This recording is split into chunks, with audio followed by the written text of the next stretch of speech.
Hello guys and welcome to my channel films explainer. तो दोस्तों आज हम देखने वाले हैं 2019 में एक अमेरिकन एक्शन साइंस फिक्शन और क्राइम मिस्ट्री से भरी मूवी को, जिसमें एक लड़की टाइम ट्रैवल करके फ्यूचर से पास्ट में आती है।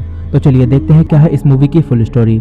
And without wasting any more time let's begin the explanation of in the shadow of the moon. Movie की शुरुआत साल 2024 से होती है, जहां हम फिलाडेल्फिया शहर को देखते हैं और इस शहर में एक वॉर हो रही होती है, जिस वजह से ये शहर तबाह हो गया होता है। अब यहाँ से कहानी कई साल पीछे साल 1988 में जाती है, जहाँ फिलाडेल्फिया शहर काफी खुशहाल होता है। यहाँ हम 3 लोगों को देखते हैं, जिसमें एक आदमी पियानो बजा रहा होता है, एक लेडी बस को ड्राइव कर रही होती है और एक शेफ होता है। और अचानक से एक साथ इन तीनों को ब्रेन हेमरेज होने लगता है और थोड़ी देर में इन तीनों की डेथ हो जाती है। यहीं हम एक लड़की को देखते हैं जो कि फ्यूचर से यहाँ आई है और वो यहाँ से कहीं भागकर जा रही होती है। वहीं दूसरी तरफ उस लेडी के बस ड्राइव करते समय डेथ होने से रोड पर एक बड़ा एक्सीडेंट हो जाता है। अब इसके बाद हम एक पुलिस ऑफिसर थॉमस लॉकहार्ट को देखते हैं, जिसकी वाइफ प्रेग्नेंट होती है और वो अपनी वाइफ को पैनकेक बनाकर देता है और अपनी ड्यूटी पर चला जाता है। थॉमस अपने साथी मैडॉक्स के पास जाता है, जिसके बाद ये दोनों उसी जगह जाते हैं जहां उस बस का एक्सीडेंट हुआ था। यहाँ थॉमस का ब्रदर इन लॉ हॉल्ट भी होता है, जो कि एक डिटेक्टिव है और वही इस केस की जांच कर रहा होता है। यहाँ थॉमस उस लेडी की डेड बॉडी के पास जाकर उसे देखता है और उसे पता चलता है कि इस लेडी की डेथ हेमरेज की वजह से हुई है, बट ये नहीं जानते कि इस लेडी को हेमरेज कैसे हुआ। अब यही थॉमस देखता है कि इस लेडी के ब्रेन के छोटे छोटे टुकड़े होकर वो ब्रेन बाहर आ गया है, जो कि काफी शॉकिंग होता है क्योंकि कभी भी नॉर्मली ऐसा नहीं होता।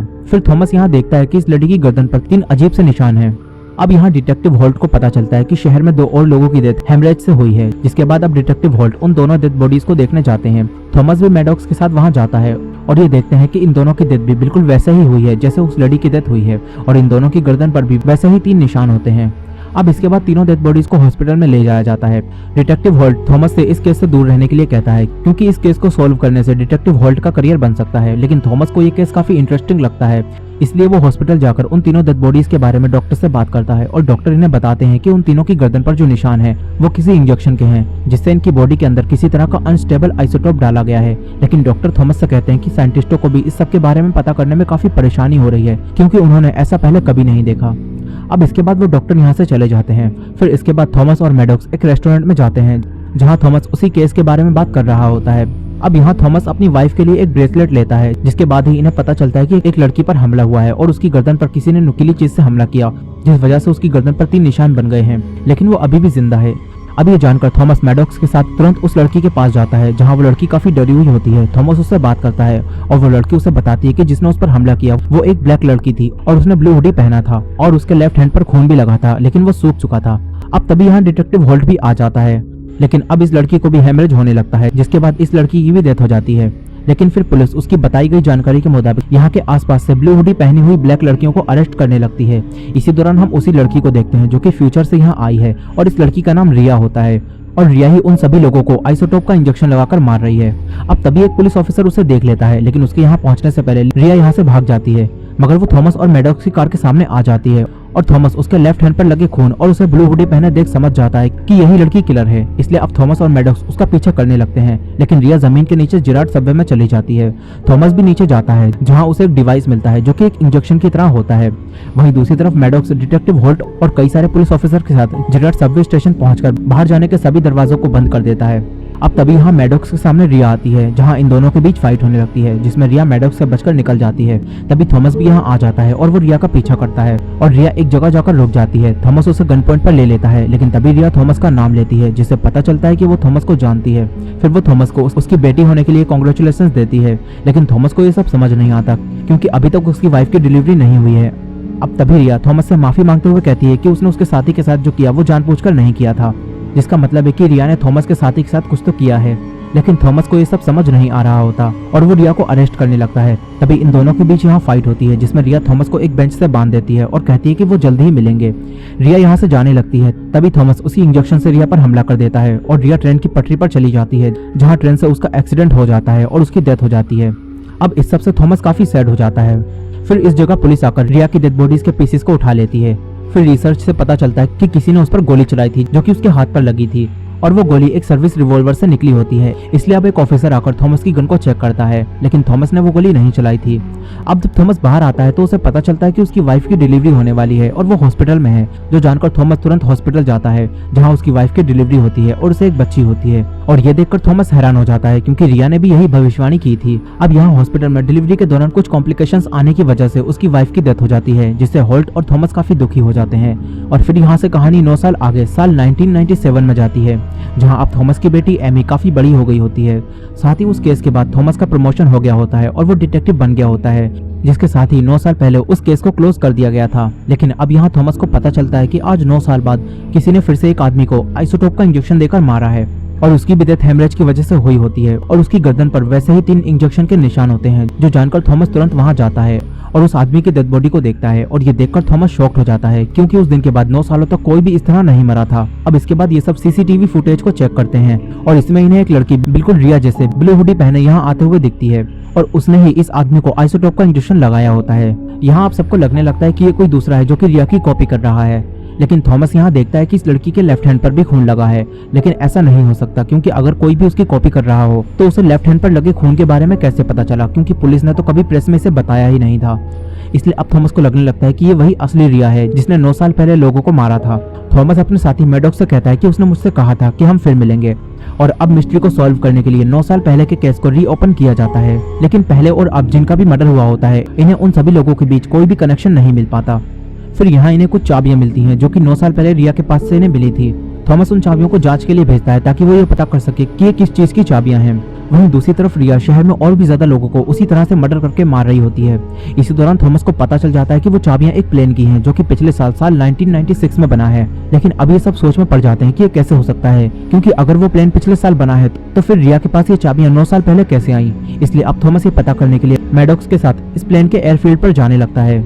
इसी दौरान एक सीनियर फिजिसिस्ट नवीन राव थॉमस से मिलने आता है और थॉमस को बताता है कि 9 साल पहले हुए मर्डर और अब हो रहे मर्डर, ये दोनों ही मर्डर अपने वक्त के सबसे बड़े ब्लड मून के समय हुए हैं और हर 9 साल में ब्लड मून के समय ग्रेविटेशनल फोर्स इलेक्ट्रोमैग्नेटिक पॉकेट के साथ इंटरेक्ट करते हैं, जिस वजह से एक ब्रिज बन जाता है जिससे हम दूसरी टाइमलाइन में जा सकते हैं। बेसिकली नवीन राव थॉमस से ये कहना चाहता था कि जो भी इन सब का मर्डर कर रहा है वो फ्यूचर से ब्लड मून की मदद से यहाँ आ पाया है। लेकिन थॉमस और मैडॉक्स को नवीन राव की बातें बकवास लगने लगती हैं, इसलिए वो उस पर ध्यान नहीं देते और एयरफील्ड पर चले जाते हैं। लेकिन ये देखते हैं कि ये तो लॉक है। मैडॉक्स कहता है कि हमें वापस चले जाना चाहिए, लेकिन थॉमस को अंदर कोई दिखता है, इसलिए वो अंदर जाता है जहाँ इतनी रात में एक आदमी यहाँ होता है और यहाँ रिया भी होती है जो कि थॉमस को गन पॉइंट पर लेकर उससे कहती है कि थॉमस दोबारा मिलकर अच्छा लगा। यहाँ रिया थॉमस से कहती है कि तुम्हारा निशाना अच्छा होता तो मैं बिल्कुल भी नहीं बचती। इसके बाद रिया थॉमस को चेयर से बांध देती है। अब तभी और भी ज्यादा पुलिस यहाँ आ जाती है और मैडॉक्स छुपते हुए अंदर आता है, लेकिन रिया उसे गन से शूट करके मार देती है। लेकिन ये सब रिया ने जानबूझकर नहीं किया होता है और मैडॉक्स की मौत एक्सीडेंटली हो जाती है। और ये वही घटना होती है जिसके बारे में रिया ने साल 1988 में थॉमस से माफी मांगते हुए कहा था कि उसने उसके साथी मैडॉक्स के साथ जो किया वो जानबूझकर नहीं किया था। खैर अब यहाँ रिया उस प्लेन की कीज चुराकर थॉमस को अपने साथ एक बीच पर ले जाती है जहाँ वो थॉमस को पानी में फेंक देती है और जब थॉमस पानी से बाहर आता है तो प्लेन क्रैश हो चुका होता है। लेकिन इस बार रिया की बॉडी यहाँ नहीं मिलती, जिसका मतलब है कि अब रिया यहाँ से जा चुकी है। इसी के साथ अब थॉमस को यकीन हो जाता है कि रिया फ्यूचर से आई है, जिसके बाद थॉमस को इस केस में और भी ज्यादा इंटरेस्ट हो जाता है और कहानी फिर से 9 साल आगे साल 2006 में आती है, जहां अब थॉमस को एक आदमी हैरोल्ड नोवाक के बारे में पता चलता है जिसकी डेथ साल 1988 में हेमरेज की वजह से हुई थी और उसकी गर्दन पर भी 3 इंजेक्शन के निशान थे। लेकिन क्योंकि इसका केस उनके एरिया में नहीं आता था, इस वजह से ये उनसे मिस हो गया था। इसी दौरान थॉमस नवीन राव से भी फिर से कांटेक्ट करने की कोशिश कर रहा होता है क्योंकि नवीन राव की थ्योरी बिल्कुल ठीक थी, लेकिन पिछले 9 सालों से नवीन राव के बारे में किसी को कोई जानकारी नहीं होती।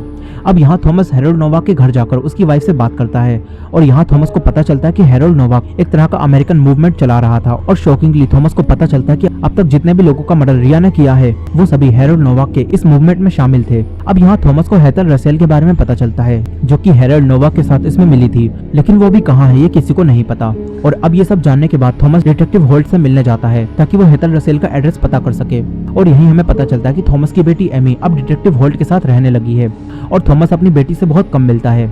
अब यहाँ थॉमस डिटेक्टिव होल्ट को सब कुछ बताता है और कहता है कि वो लड़की रिया फ्यूचर से पास्ट में आ रही है और वो साल 1997 में इसलिए वापस आई क्योंकि तब तक वो मरी ही नहीं थी।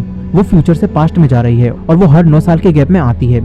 यहाँ थॉमस डिटेक्टिव को समझाने की कोशिश करता है कि यकीनन रिया 1988 में मर चुकी है, लेकिन क्योंकि वो 1988 में आने से पहले साल 1997 में आई थी, इसलिए वो हमें उस साल भी मिली, और साल 1997 में आने से पहले वो साल 2006 में आई होगी, जिसका मतलब है कि अब वो फिर से आने वाली है। लेकिन होल्ट को लगने लगता है कि थॉमस अब पागल हो गया है। वो थॉमस से कहता है कि तुम्हें अपने आप को किसी डॉक्टर को दिखाना चाहिए, और ये कहकर होल्ट यहाँ से चला जाता है।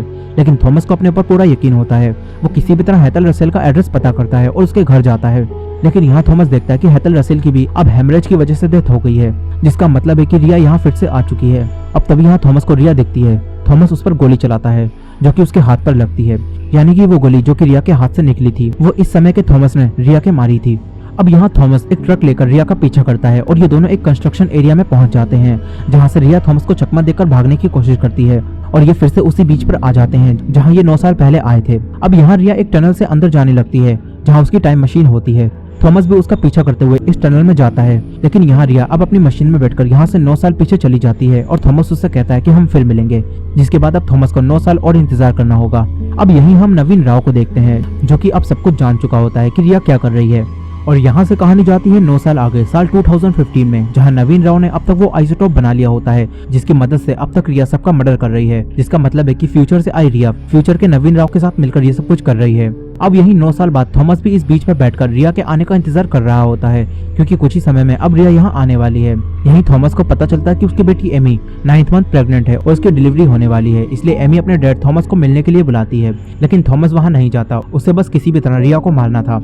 इसी दौरान नवीन राव भी थॉमस को यहाँ देख लेता है और उसे किडनैप कर लेता है, जिसके बाद थॉमस बेहोश हो जाता है। और फिर जब थॉमस को होश आता है तो वो नवीन राव के साथ होता है। थॉमस नवीन राव से कहता है कि मुझे छोड़ दो, वो लड़की यहाँ आने वाली है, और अगर हमने उसे मार दिया तो पास्ट में जाकर वो जितने भी लोगों को मारने वाली है वो सभी बच जाएंगे। लेकिन नवीन राव कहता है कि रिया बिल्कुल ठीक कर रही है, और तुम्हारी रिसर्च के मुताबिक वो जितने भी लोगों को मार रही है वो सभी एक मूवमेंट चला रहे हैं, जिससे शायद फ्यूचर में कुछ बड़ा होने वाला है। इसलिए अब नवीन राव रिया को ऐसा करने देना चाहता है, और इसी वजह से वो थॉमस को यहाँ से दूर ले जा रहा होता है। लेकिन थॉमस किसी तरह नवीन राव से फाइट करके अपने आप को बचाकर यहाँ से निकल जाता है और तुरंत उसी बीच पर जाता है। यहाँ अब रिया आती है और अभी वो बिल्कुल ठीक होती है। उसके हाथ पर अब तक गोली नहीं लगी होती, जिसका मतलब है कि रिया साल 2006 में जाने से पहले साल 2015 में आई है। खैर यहाँ अब रिया को थॉमस मिलता है, जिसके हाथों में गन होती है। थॉमस रिया से कहता है कि अगर मैं तुम्हें यहाँ मार दूं तो यहाँ से पीछे जाकर तुम जितने भी लोगों को मारने वाली हो वो सभी बच जाएंगे। लेकिन रिया कहती है कि अगर तुम मुझे यहाँ मार दोगे तो ये पूरी दुनिया बस कुछ ही समय में खत्म हो जाएगी, तुम नहीं जानते कि आगे क्या होने वाला है। अब यहाँ रिया थॉमस को बताती है कि वो फ्यूचर से आई है और वो थॉमस की ग्रैंड डॉटर है, और फ्यूचर में थॉमस ने ही उसे ये सब करने के लिए कहा है। अब यहाँ रिया ये प्रूफ करने के लिए थॉमस को वही ब्रेसलेट दिखाती है जो कि सबसे पहले उसने अपनी वाइफ के लिए लिया था, जिसके बाद उसने वो अपनी बेटी एमी को दिया, और अभी वो रिया के पास है। रिया कहती है कि ये उसे फ्यूचर में उसकी मॉम यानी एमी ने दिया है। अब ये सब जानकर थॉमस काफी हैरान और दुखी हो जाता है, क्योंकि उसने साल 1988 में रिया को मार दिया था, जिसका मतलब है कि रिया यहाँ से अब साल 2006 में जाएगी और फिर 9 साल पीछे साल 1997 में जाएगी, और आखिर में जब वो साल 1988 में पहुंचेगी तो वहाँ वो मर जाएगी। थॉमस ये बात रिया को बताता है और कहता है कि तुम्हें पास्ट में जाकर मुझे रोकना होगा, लेकिन रिया कहती है कि time travel one way trip है और वो जिस मिशन पर है उसे कंप्लीट किए बगैर वो वापस नहीं जा सकती, और अगर आगे जाकर वो मरने वाली है तो इसे अब वो नहीं बदल सकती। अब ये बात जानकर थॉमस रोने लगता है। रिया उससे कहती है कि अब घर जाइए और मॉम का ख्याल रखिए, क्योंकि आज वही दिन है जब रिया का जन्म होने वाला है। जिसके बाद रिया यहाँ से चली जाती है, लेकिन थॉमस अब काफी दुखी होता है, मगर फिर वो अपनी बेटी एमी के पास जाता है जहाँ उसकी डिलीवरी होती है और रिया का जन्म होता है। और इसके बाद हम फ्यूचर का सीन देखते हैं, जहाँ हमें पता चलता है कि रिया नवीन राव की डेवलप की गई टेक्नोलॉजी की मदद से टाइम ट्रेवल करके पास्ट में जाकर सबको मार रही है, क्योंकि उन सभी लोगों की वजह से ही फ्यूचर में यहाँ एक बड़ी सिविल वॉर हुई है, जिसमें फिलाडेल्फिया शहर तबाह हो गया है। और ये वही सीन है जिसे हमने मूवी की शुरुआत में देखा था, लेकिन अब रिया ने पास्ट में जाकर सबको मार दिया है, इसलिए अब फ्यूचर बदल जाता है और यहाँ अब सब कुछ ठीक हो जाता है। और इसी एंडिंग के साथ ये मूवी यहीं खत्म हो जाती है। सो दोस्तों, ये थी in the shadow of the moon की फुल स्टोरी। आई होप कि आपको ये स्टोरी पसंद आई होगी। वीडियो पसंद आई हो तो वीडियो को लाइक करना मत भूलिएगा, और चैनल पर नए हो तो चैनल को सब्सक्राइब कर लीजिए। मिलते हैं नेक्स्ट वीडियो में।